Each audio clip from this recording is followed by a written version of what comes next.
Hello, good morning बेटा। कैसे हो आप सब? उम्मीद है बहुत अच्छे होंगे। ठीक है, तो चलिए अपना स्टार्ट करते हैं टॉपिक।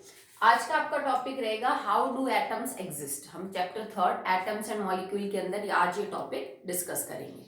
लास्ट वीडियो के अंदर मैंने आपको ग्राम एटॉमिक मास, AMU और उसके बाद एवरेज एटॉमिक मास, ये जो है सब कुछ बताया था। ठीक है, और मैंने आपसे बोला था that you should try to find out the difference between AMU and gram. Okay, जैसे मैं लिख दूं कि mass of nitrogen is 14 gram and mass of nitrogen is 40 mu. ठीक है, तो दोनों के बीच में क्या रिलेशनशिप होता है? तो एक्चुअली में 14 ग्राम का मतलब है it is the mass of 1 mole of nitrogen atom. Okay, so 14 gram जो है, जो आपने जैसे वजन याद किया ना कि नाइट्रोजन का 14 है, कार्बन का 12 है, अगर मैं इसके पीछे ग्राम लगा दूं, ठीक है, इफ आई राइट द 12 ग्राम 14 ग्राम, इसका मतलब है कि जो ग्राम एटॉमिक मास है, जिसको आप ग्राम एटॉमिक मास बोल रहे हो, वो एक्चुअली में उस एलिमेंट के 1 मोल एटम्स का वजन है। और अगर आपको 1 मोल समझ में नहीं आता तो आप ये लिख लीजिए 6.022 इंटू 10 रेज टू पावर 23, मतलब 6.022 into 10 raise to power 23 atoms have total mass 14 gram. क्योंकि जैसे दर्जन का मतलब 12 फिक्स है, 1 मोल का मतलब है इतने पार्टिकल्स, तो इतने एटम। अगर मैं नाइट्रोजन के इतने एटम्स लूं और उन सब एटम्स का टोटल जो मास होगा वो बेटा 14 ग्राम होगा। सिंपल सी बात है। अब देखो, अगर मैं बात करूं अबाउट 14 म्यू, इसका क्या मतलब है? म्यू की वैल्यू रख सकते हैं हम। 14 म्यू मतलब 1 म्यू AMU का जो आपका चार्ज आया था उसको मैं मल्टीप्लाई कर सकती हूँ विद 14। ठीक है, तो देखो 14 mu means 14 multiply by the value of 1 AMU, जो हमने क्या निकाली थी? ठीक है, 1.66 इंटू 10 रेज टू पावर -27। और ऑब्वियस सी बात है, चलो ये ग्राम में ले रखा है तो आप ये भी ग्राम में कंपेयर कर लो। यहाँ पे हमने लिख दिया 24 और ये ग्राम। आप इसको मल्टीप्लाई करके देखना, आपका जो भी आंसर आएगा, थोड़ी कैलकुलेशन लंबी, आप इसको करके देख लेना। कुछ भी मान लीजिए आपका आंसर आ गया x ग्राम, तो एक्चुअली में 14 म्यू मतलब मास of 1 atom of nitrogen. Okay, so now you got it कि क्या डिफरेंस होता है 14 ग्राम में और 14 म्यू में। अगर आप 14 को इस नंबर के साथ मल्टीप्लाई करेंगे तो एक्चुअली में आपको ये पता चल जाएगा कि नाइट्रोजन के 1 एटम का मास कितना होता है। यहाँ पे नाइट्रोजन के 1 मोल एटम का मास जो है वो कितना है बेटा? 14 ग्राम। बात समझ आई आपको? ऑब्वियस सी बात है, मैं इस नंबर को मल्टीप्लाई करूंगी तो ये बहुत कम आएगा। देखो ऊपर पावर कितनी लगी हुई है, 10 रेज टू पावर -24 ग्राम। तो म्यू में और ग्राम में क्या फर्क होता है? कोई बोले नाइट्रोजन का वजन, सॉरी दूसरा एग्जांपल ले लो, सोडियम का वजन जो है वो 23 ग्राम है या सोडियम का वजन 23 म्यू है, तो आप क्या बोलोगे कि मैडम 23 ग्राम का मतलब है सोडियम के 1 एटम, सॉरी सोडियम के 1 मोल एटम्स का टोटल वजन 23 ग्राम है। जबकि अगर मैं बोलती हूँ 23 म्यू, इसका मतलब है कि सोडियम के 1 एटम का जो वजन है वो 23 म्यू है। क्योंकि सिंपल सी बात है, देखो म्यू क्या होता है जिसको आप यू बोल रहे हो, it is equal to 1/12 upon 1/12 multiply by mass of 1 atom of carbon.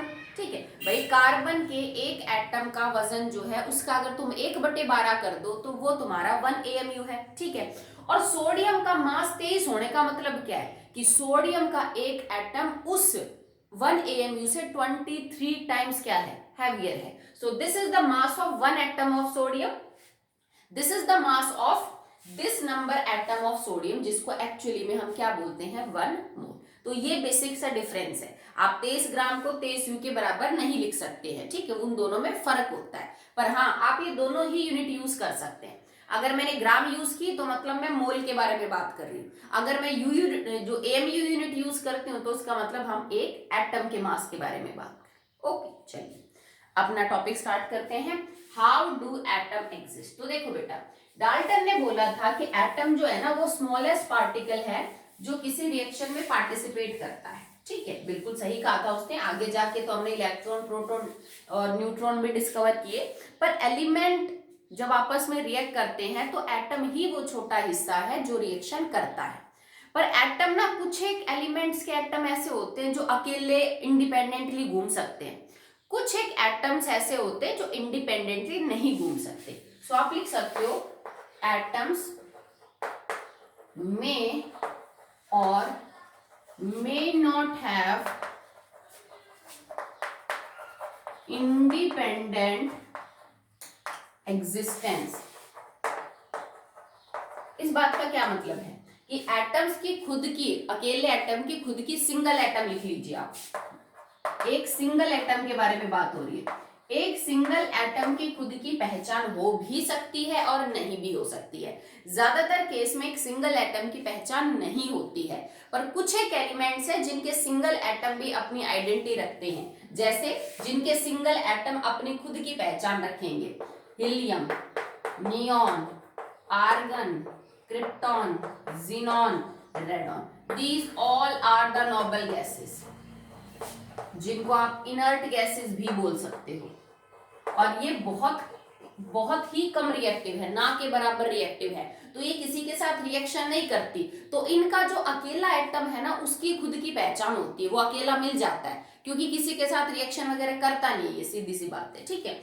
जबकि ज्यादातर एलिमेंट्स जो है ना, वो अकेले नहीं पाए जाते, वो 2 के जोड़े में, 3 में, 4 में, 5 में, 8 में, यूं आपको इकट्ठे मिलेगी, ठीक है। तो मैक्सिमम केस में एटम में इतनी ताकत नहीं है कि वो अकेला पाया जा सके, ठीक है। वो हमेशा किसी के साथ जुड़ा हुआ मिलेगा आपको, या तो खुद के ही दूसरे एटम के साथ जुड़ा हुआ मिलेगा, या किसी और एलिमेंट के एटम के साथ जुड़ा हुआ आपको मिलेगा, ठीक है।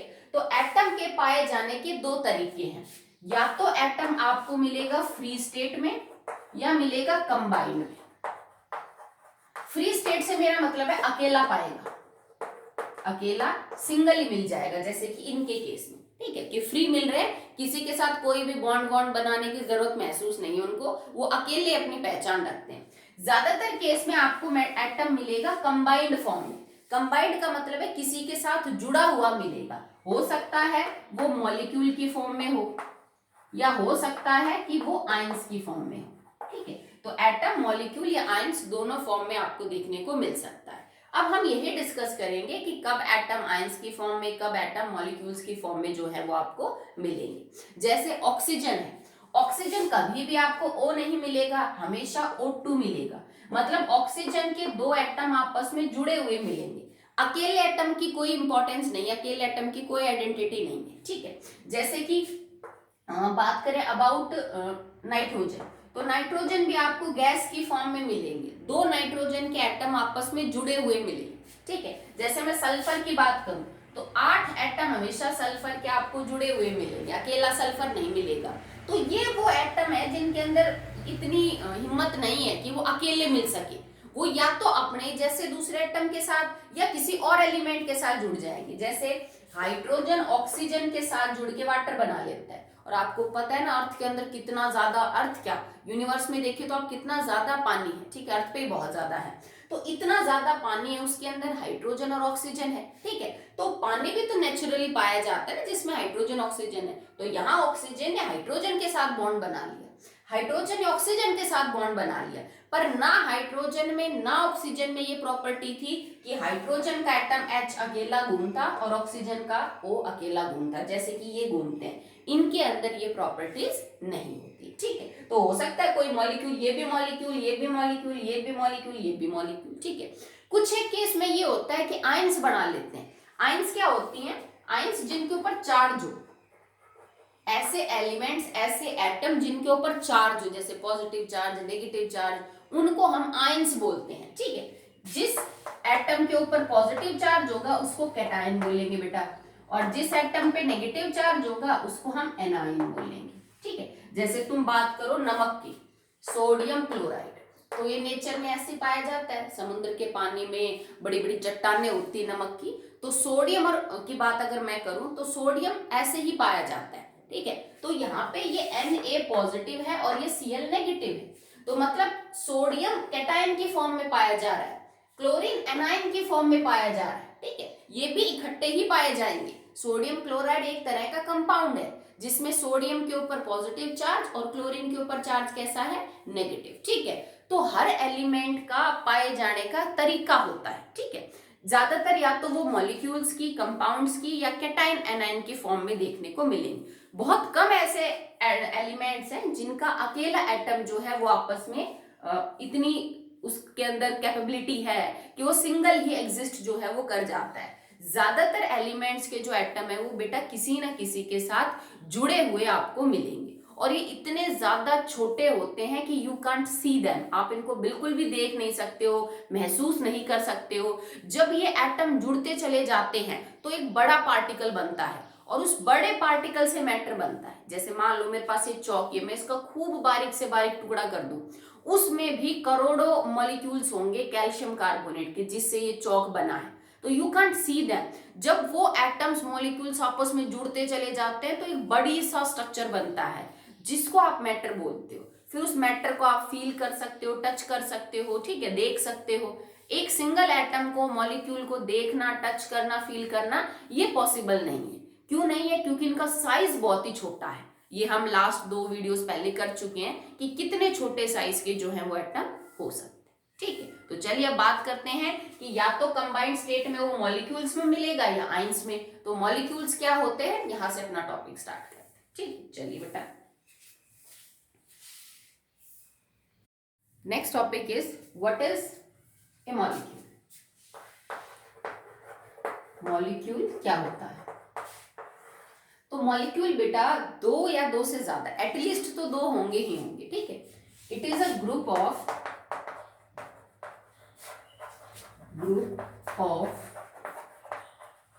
2 or more elements combined together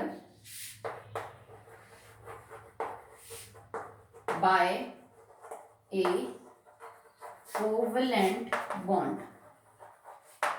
ठीक है, तो व्हाट इज मॉलिक्यूल? तो मॉलिक्यूल एक एटम्स का ग्रुप है, कम से कम 2 या 2 से ज्यादा हो सकते हैं, कितने भी, 5, 6, 7, 8, 10 जितने भी हो सकते हैं। ठीक है, तो ये ग्रुप ऑफ एटम्स होता है 2 या उससे ज्यादा, जो आपस में एक दूसरे से जुड़े होते हैं थ्रू कोवेलेंट बॉन्ड, मतलब केमिकली जुड़े होते हैं। These are bonded chemically. ठीक है, ये नहीं कि मैंने कॉपर का चूरा और आयरन का चूरा लिया और आपस में उनको मिला दे वो मॉलिक्यूल बन गया, नहीं बेटा, उनको आपस में केमिकली रिएक्ट करना चाहिए। ठीक है, या फिर उनके अंदर जो बॉन्ड है ना वो केमिकल बॉन्ड होना चाहिए, कोई फिजिकल फोर्स ऑफ अट्रैक्शन नहीं होनी चाहिए। तो मॉलिक्यूल 2 या 2 से ज्यादा एटम्स का ग्रुप होता है, ठीक है, जो आपस में एक स्ट्रॉन्ग फोर्स से जुड़े होते हैं, जिस स्ट्रॉन्ग फोर्स को हमने बॉन्ड का नाम दिया है, जैसे कोवेलेंट बॉन्ड। बॉन्ड अलग अलग टाइप के होते हैं। बॉन्ड कुछ नहीं बेटा, वो फोर्स ऑफ अट्रैक्शन है जो 2 पार्टिकल्स को पकड़ के रखती है। ठीक है, तो यहाँ पे वो कोवेलेंट बॉन्ड के थ्रू आपस में क्या होते हैं, जुड़े होते हैं। Molecules have independent existence. Molecules have independent existence. मैंने एटम के केस में लिखा था एटम मे और may not have independent existence, because noble gas के एटम जो है वो अकेले खुद की पहचान रखते हैं, बाकी नहीं रखते हैं। पर मॉलिक्यूल्स हमेशा अपनी इंडिपेंडेंट एग्जिस्टेंस रखेंगे, उनकी खुद की पहचान होती है। ठीक है, और मॉलिक्यूल ही है जो एक्चुअली में रिएक्शन के अंदर पार्टिसिपेट करते हैं मोस्ट ऑफ द टाइम, तब जाके आगे कंपाउंड्स की फॉर्मेशन जो है वो होती है।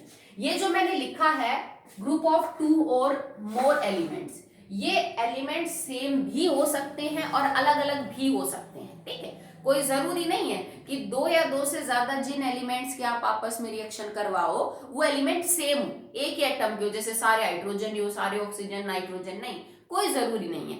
वो अलग अलग एलिमेंट्स के भी हो सकते हैं और वो सेम एलिमेंट्स के भी हो सकते हैं। ठीक है, डिपेंडिंग अपॉन कि जिन एटम्स का आप ग्रुप बना के मॉलिक्यूल बना रहे हो वो एटम सेम है कि अलग है, इस आधार पे हमने मॉलिक्यूल को 2 पार्ट्स में डिवाइड किया। Okay, so number 1 is molecule of elements, molecule of elements, and second one is molecule of compounds. Okay, these are the 2 types of molecules depending upon कि जो एटम आप ग्रुप करके molecule बना रहे हो, वो एक्चुअली में एटम्स एक हैं या अलग अलग टाइप के हैं, ठीक है। तो मॉलिक्यूल ऑफ एलिमेंट्स का मतलब होता है कि इसमें सारे एटम एक जैसे हैं जिनको भी आप पेयर अप कर रहे हो। मॉलिक्यूल्स ऑफ कंपाउंड का मतलब है कि जो एटम्स को मिला के आपने मॉलिक्यूल बनाया वो एक तरह के नहीं है, वो अलग अलग कैटेगरी के जो है वो होंगे। ओके, तो चलिए अब इसको डिटेल में डिस्कस करते हैं, molecules of elements. Okay,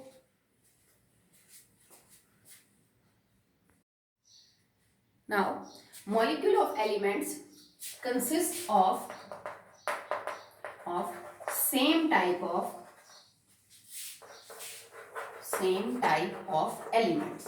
number fix नहीं है बेटा, 2 भी 3 भी 4 भी 5 भी कितने भी हो सकते हैं, पर वो एलिमेंट्स सारे एक ही जैसे होंगे, मतलब एटम्स जो होंगे वो सारे एक जैसे होंगे, उनमें कुछ बदलाव नहीं होगा, ठीक है। अब मैंने डेफिनेशन में लिखा था मॉलिक्यूल्स के अंदर जो ग्रुप है वो 2 या 2 से ज्यादा एटम्स का होगा, बट 1-2 केस ऐसे भी है जिनमें एक ही एटम को हम मॉलिक्यूल बोल देते हैं, जैसे कि फॉर एग्जांपल नोबल गैसेज हैं। नोबल गैसेस कभी भी आपको 2-3 यूं नहीं मिलेगा, आपको He2 या आर्गन थ्राइस, ऐसा कुछ नहीं बनता है, ठीक है, ये गलत है। हीलियम, आर्गन, क्रिप्टॉन, जीनॉन और रेडॉन, ये जो आपके पास नोबल गैसेज हैं, ये बेटा नियॉन रह गया इस बीच में, ठीक है। इनके एक एटम ही मॉलिक्यूल है, ये आपको कभी किसी दूसरे एटम के साथ जुड़े हुए मिलेंगे ही नहीं, ठीक है। So the number of atoms in a molecule is known as atomicity. The number of molecules,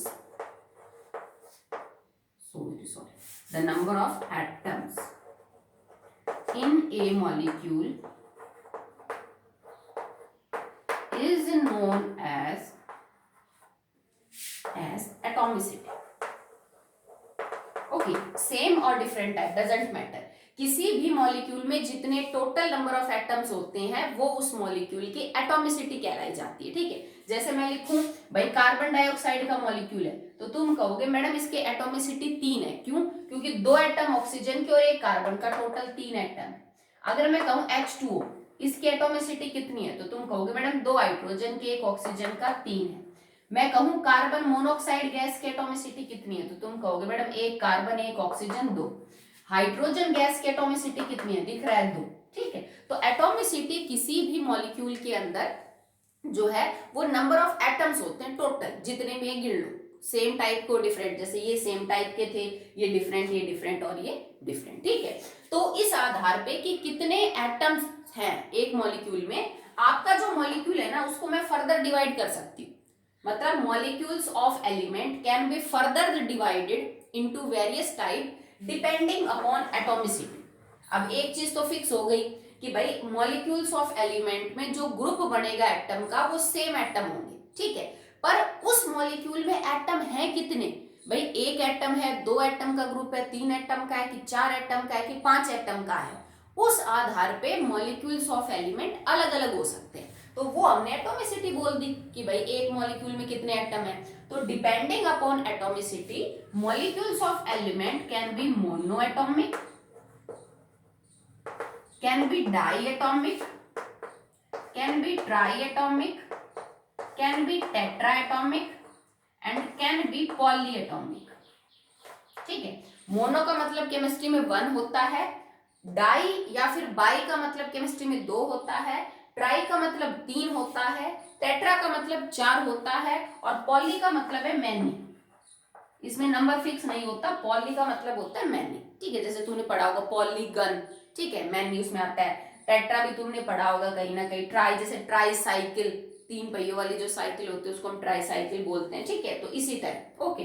तो अगर कोई मॉलिक्यूल है जिसमें एक ही एटम है, और ये स्पेसिफिक केस है, ये ज्यादातर के लिए होता नहीं है, तो इसका एग्जांपल बेटा नोबल गैस है, जिनका एक ही एटम मॉलिक्यूल की तरह काम करता है, ठीक है। तो जितनी भी नोबल गैसेज हैं इन सब की एटॉमिसिटी 1 है। मोनो एटॉमिक का मतलब है एटॉमिसिटी 1 होना, क्योंकि इनका एक ही एटम मॉलिक्यूल की तरह बिहेव करेगा। ओके, ये सिर्फ इनके लिए लागू होता है, बाकी कोई और एलिमेंट पीरियोडिक टेबल में ऐसा नहीं करते। अब डाइएटॉमिक का क्या मतलब हो जाएगा, यहां से हम थोड़ा डिटेल में जाएंगे। भाई डाइएटॉमिक का मतलब है, सिंपल सी बात है कि हम मॉलिक्यूल्स ऑफ एलिमेंट पढ़ रहे हैं, एक ही टाइप के एटम होने चाहिए, पर उस मॉलिक्यूल के अंदर एटम टोटल 2 होने चाहिए, तभी तो हम उसको डायटोमिक बोलेंगे। ठीक है, सो डाई एटॉमिक मॉलिक्यूल क्या होंगे, that have 2 atoms in molecule. और क्योंकि मॉलिक्यूल ऑफ एलिमेंट्स पढ़ रहे हैं तो 2 एटम क्या होने चाहिए, वो सेम होने चाहिए, तब हम उस मॉलिक्यूल को डायटोमिक मॉलिक्यूल बोलेंगे। और डायटोमिक मॉलिक्यूल में एटॉमिसिटी कितनी हो जाएगी, 2, एटॉमिसिटी विल बी 2। एग्जाम्पल क्या है, hydrogen, nitrogen, oxygen, fluorine, chlorine, bromine, iodine etcetera. ठीक, अभी में देखो एटॉमिसिटी सबकी 2 है, इसमें भी 2 2 2 2 2 2, मतलब सबके 2 एटम मिलके एक मॉलिक्यूल बना रहे हैं, तो इन सब की एटॉमिसिटी कितनी हो जाएगी बेटा, 2। Okay, now try atomic. अब ट्राई एटॉमिक का मतलब क्या है, 3 ट्राई एटॉमिक मॉलिक्यूल्स, ठीक है, that have 3 atoms combined together. तीनों एटम सेम होंगे और वो तीनों मिलके एक मॉलिक्यूल बनाएंगे, और इनकी एटॉमिसिटी कितनी हो जाएगी बेटा, 3। जैसे कि O3, ओजोन, आपने नाम सुना है, ओजोन डिप्लीशन, ओजोन लेयर है, हमें प्रोटेक्ट करती है यूवी रे से, तो ओजोन का फॉर्मूला होता है O3, और इसमें 3 ऑक्सीजन के एटम मिलके एक मॉलिक्यूल बना रहे हैं, तो इसकी एटॉमिसिटी कितनी हुई, 3, और इस मॉलिक्यूल को क्या बोला जाएगा, ट्राई एटॉमिक।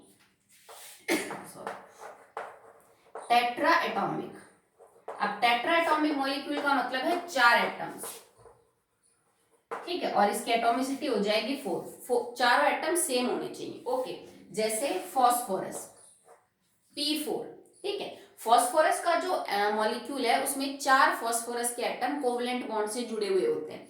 यहाँ ओजोन के अंदर 3 ऑक्सीजन के एटम आपस में कोवलेंट बॉन्ड से जुड़े हैं। यहाँ पे हाइड्रोजन के 2 एटम, नाइट्रोजन के 2, ऑक्सीजन के 2, सब कोवलेंट बॉन्ड से आपस में एक दूसरे के साथ जुड़े हैं। ठीक है, तो फॉस्फोरस का जो मॉलिक्यूल है that is an example of tetra atomic molecule, जिसमें 4 एटम जो है वो आपस में जुड़ के मॉलिक्यूल बना रहे हैं। ओके, चलिए, अब 4 के बाद 5 6 7 नहीं है, इससे ज्यादा अगर एटम्स आपस में जुड़ रहे हैं तो हम उनको पॉलीएटॉमिक बोल देंगे। ठीक है, तो पॉलीएटॉमिक का मतलब है कि भाई काफी ज्यादा नंबर में जुड़ रहे हैं, जैसे कि S8, जैसे कि सिलीनियम 8। ठीक है, तो यहाँ पे सल्फर के 8 एटम जुड़ के एक मॉलिक्यूल बना रहे हैं, सिलीनियम के 8 एटम जुड़ के एक मॉलिक्यूल बना रहे हैं। तो 8 के लिए वर्ड यूज जो हम करते हैं ना, ऑक्ट वर्ड यूज करते हैं 8 के लिए। केमिस्ट्री में जब भी 8 से कुछ करना हो then we use the word oct. तो इनकी एटॉमिसिटी कितनी है, 8, या फिर आप इनको ऑक्टा एटॉमिक मॉलिक्यूल्स बोल सकते हो। इनकी एटॉमिसिटी 8 है, नहीं तो आप इनको पॉली एटॉमिक बोल दो। पॉली का मतलब है कई सारे हैं। ठीक है, तो जैसे 4 तक तो हमने नंबर यूज कर लिए, मोनो, डाई, ट्राई, टेट्रा, और उसके बाद आप पॉली जो है वो यूज कर सकते हैं। ठीक है, in monoatomic molecules you can include some more example actually. monoatomic molecule actually ये जो बात हम कर रहे हैं ना, ये बहुत करेक्ट तो नहीं है बेटा, क्योंकि मॉलिक्यूल के अंदर एटलीस्ट 2 एटम होने चाहिए आपके पास। तो मोनोएटॉमिक का मतलब एक ही एटम है, तो एक एटम है तो उसको मॉलिक्यूल बोलना ठीक नहीं है, वो तो एटम ही है। ठीक है भाई, मॉलिक्यूल बनते ही कब है, जैसे सेल और टिश्यू की बात करें, तुमने शायद पढ़ा है लोअर क्लासेस में कि जब सेल आपस में कंबाइन होते हैं तो टिश्यू बनते हैं। अब एक ही आपके पास सेल हो और उसी को मैं टिश्यू बोल दूं तो वो थोड़ी अलग अजीब सी बात हुई ना। यहाँ पे भी कुछ कुछ वैसा ही है कि जब मॉलिक्यूल बनते हैं तो एटलीस्ट यू हैव 2 एटम्स ना, जब एक ही एटम है तो उसको मॉलिक्यूल क्यों बोल रहे हैं। ठीक है, तो मोनोएटॉमिक के अंदर ऐसा थोड़ा रहता है कंफ्यूजन इसके नाम के अंदर। तो कुछ एग्जांपल तो जैसे तुमने नोबल गैसेस के लिए इस टाइप की, इसके अलावा आप कुछ मेटल्स के भी एग्जांपल ले सकते हो मोनोएटॉमिक में, जैसे कि आयरन है, कॉपर है, निकिल है, इस तरह से। जैसे कि कार्बन एक नॉन मेटल है, ये भी बेटा मोनोएटॉमिक है। क्यों? क्योंकि ये भी नेचर में एटम के फॉर्म में पाए जाते हैं, इनके मॉलिक्यूल नहीं बढ़ते। आपने कभी नहीं देखा होगा नेचर में Fe2 Fe3 Fe7 बढ़ रहा हो, निकिल 2 3 8 समथिंग कुछ बढ़ रहा हो। कार्बन भी जो है, कोयला जो पाया जाता है जहां खदानों से कोयले को बाहर निकालते हैं, तो वो भी कार्बन की फॉर्म में ही है। कार्बन से बहुत सारे कार्बन जुड़े हुए हैं, निकिल से बहुत सारे निकिल जुड़े हुए हैं, कॉपर से बहुत सारे कॉपर जुड़े हुए हैं। ठीक है, पर इन सब की एटॉमिसिटी एक ही मानी जाएगी। ठीक है, तो इनकी एटॉमिसिटी 1 ही होती है, क्योंकि ये कोई सेपरेट मॉलिक्यूल नहीं बनाते। जैसे यू है, एक कार्बन है, एक कार्बन से 4 कार्बन जुड़ गए, फिर उस कार्बन से और 4 कार्बन जुड़ गए, फिर उससे और 4 कार्बन जुड़ते चले गए। इस तरह का स्ट्रक्चर है, ग्रेफाइट कह लो, डायमंड कह लो, जिस तरह का ये यूं स्ट्रक्चर चलता चला जाएगा। तो एक्चुअली में कोई मॉलिक्यूल नहीं है, इस फॉर्मूले को आप किसी से रिप्रेजेंट नहीं कर सकते, क्योंकि कोई नंबर फिक्स ही नहीं है कार्बन का। तो हम ये कहेंगे सारे कार्बन और कार्बन के बीच ही बॉन्ड बन रहा है, तो इनकी एटॉमिसिटी 1 बोली जाएगी। ठीक है, आप एटॉमिसिटी 2-3 कब बोलते हो? जैसे मान लो मुझे ये पता चले भाई हाइड्रोजन और हाइड्रोजन के बीच में एक बॉन्ड बना, ये मॉलिक्यूल बन गया, फिर हाइड्रोजन और हाइड्रोजन के बीच में बॉन्ड बना, ये दूसरा मॉलिक्यूल है, मतलब इसके और इसके बीच में कोई बॉन्ड नहीं है। तो आप क्या कहोगे? मैडम 2 हाइड्रोजन ने बॉन्ड बना रखा है, बाकी नहीं बना रहे। ठीक है, जैसे 2-2 के जोड़ों ने बॉन्ड बना रखा है, इनके बीच में कोई बॉन्ड नहीं, तो तुम कहोगे मैडम एटॉमिसिटी इज 2, 2 एटम। यहाँ पे तो ऐसा कुछ तुम बता ही नहीं सकते कि कितने कार्बन ने किसके साथ कितने बॉन्ड बना रखे हैं। तो इस टाइप के जो स्ट्रक्चर होते हैं जिसमें बहुत बड़ा नेटवर्क बन जाता है, यूं जुड़ते चले जाते हैं, ठीक है, इनकी एटॉमिसिटी बेटा क्या होती है? 1 होती है। कार्बन के केस में तो ग्रेफाइट, फुलरीन्स, डायमंड, ये सब इसके एलोट्रोपिक फॉर्म है, जिनको आपको पढ़ना पड़ेगा आगे। तो उन सब में कार्बन बहुत सारे कार्बन से जुड़ता चला जाता है आगे, ठीक है, और इन सब की एटॉमिसिटी कितनी मानी जाती है? 1। ओके, तो आज के लिए इतना ही। अभी हमने किया है मॉलिक्यूल्स ऑफ एलिमेंट, कल हम स्टार्ट करेंगे मॉलिक्यूल्स ऑफ कंपाउंड। आज के लिए इतना ही बेटा।